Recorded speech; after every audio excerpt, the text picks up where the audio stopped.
What is up, everyone? I'm Skratch. Welcome to the channel. This is another Raid Shadow Legends video. Hope you guys are having an amazing day. I don't tend to usually do these videos, but I feel like for the last few months, everything's been so confusing and so messed up in terms of a schedule that we don't know what's happening with summoning events anymore. Like, we don't know when we have 2x on Sacreds, when we have 2x on Voids, when we have 2x on Ancients. So this weekend, guys, we're actually going to have a different sort of an event. We do have a 2x on Void Shards. At the same time, we will have a 10x too.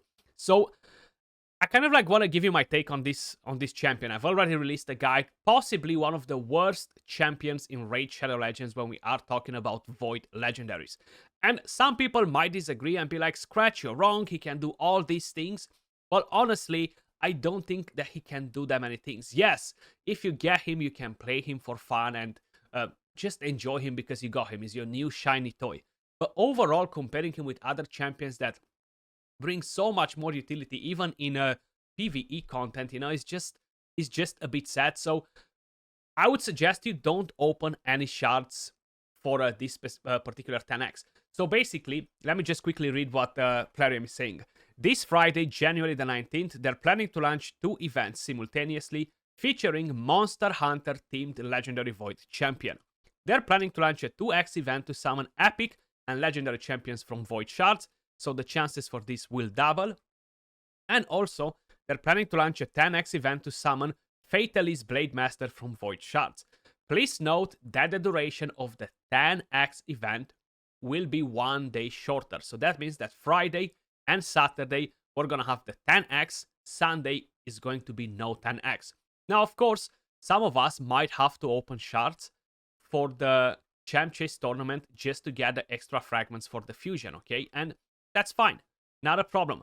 You can open on Sunday if you want to. If you're a Pokemon collector, or if by any chance you actually really like this champion, just because he looks cool or because he's from Monster Hunter, then go and summon. I'm not here to tell you what to do with your shards overall. I'm just giving you advice. But I wouldn't risk it. Personally, I wouldn't risk it even if you have the gun at my head to take this champion on my account, okay? I wouldn't open shards for this. Plus, on top of it, guys, I'm personally waiting for Yumeko, okay? So I'm saving my voids for that. Another thing to keep in mind, even though it's 1 month away, we will have the Valentine's events, okay? And during the Valentine's events, of course, I'm 99.99% that that's when these champions will be joining in on a 15x progressive chance or something like that. So far, we didn't really had any of the meta champions on a 15x. No Marichka, no Taras, no Georgid, no Baron, no Yumeko. So I wouldn't be surprised to see if they're doing most of these champions. Same with Yumeko and what's his name? I forgot, Karato. I was gonna say Karam, but that's something else. Karato for Valentine's, because they're like couple power, So I'm pretty convinced that that's when we are going to see the OP champions in the game, okay? So you might want to keep that in mind as well. And even if you only have 2, 3, 4, 5 shards, guys, save them if you can. Save them for that, because you have a chance.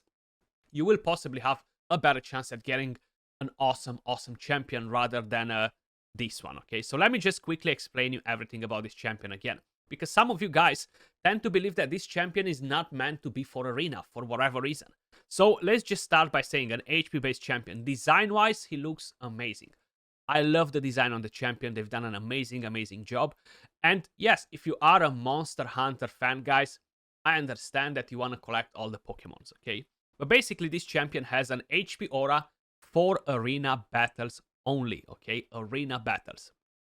Then he ignores Strengthen, Stone Skin, Increased Defense, and Ally Protection buffs. Now, this is something that you will encounter in Arena. You're not going to find any wave in the entire game with Stone Skin on them, okay? So this is another skill that is purely built for Arena. Yes, you can use it to ignore Strengthen or Increase Defense or Ally Protection in PvE content, but isn't it easier to use a Madame series and strip that from the entire team rather than focusing a single hit champion on one enemy out of 5, you know what I mean? So this skill is definitely not great for PvE. Now, at the same time, decreases the target's attack by 10%, stacking up to 30%. Some of you guys are saying, Skratch, Fatalis will shine in Hydra. He's going to be amazing there. This is a single hit skill. Yes, you can decrease the attack on a single target if you're running a lot of ally attacks and you run him at 350 speed on a relentless set. You can decrease it on a couple of heads at the same time. But overall, is nothing spectacular. Then you have this skill right here. Attacks all enemies, ignores 15% of the target's defense if the attack is critical, decreases the target's defense by 5, stacking up to 30%. Yes, you can argue it and say that this is the equivalent of a cruelty blessing, okay? So, overall, would you get this champion just because he can replace a cruelty blessing? You know, I don't think it's a necessity. Like, yes, it will help you a bit. That will reset with every single head that comes out, you know, so I don't necessarily think that you're going to use this skill as often to constantly keep the defense down. So I still think a 3-star, 4-star cruelty will overall benefit you more, and put in a champion that actually does something in Hydra rather than Fatalis, you know, or Fatalis. The secret skill sounds very interesting too. It's one of the hardest hitting from his kit, you know.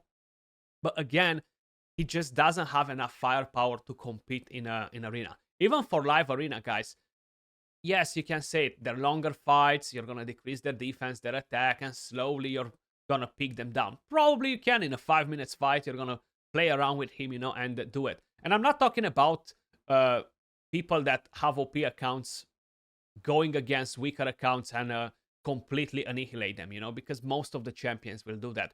I'm just kind of like saying, if I'm going against another account that has pretty much the same sort of firepower, I'll be struggling like hell. Probably I won't even be winning the fight because he's just not able to carry enough damage. So I just kind of like wanted to pinpoint again, guys. I wouldn't summon for this champion. I would save my voids for something that's a bit more interesting. Keep in mind, 2x voids are coming pretty much every 6 weeks or so, you know. So it's nothing special. 2x events, they've been in the game for the last 4 years or so. They're always here. But let me know your thoughts in the comments down below. Maybe I'm that wrong on this champion. Maybe this champion is amazing and I'm just not seeing it. But I understand if you're a Pokemon collector, he might be one of your most wanted because you love the Monster Hunter, and you're like, yeah, he's the one, you know, just because you're simping for it. But that doesn't make him an amazing champion. That was all for this video. I just wanted to share the news with you guys. 2x on voids, 10x as well. Let me know in the comments down below what's your opinion on this champion. Much love, and I'll catch you all in the next video. Peace.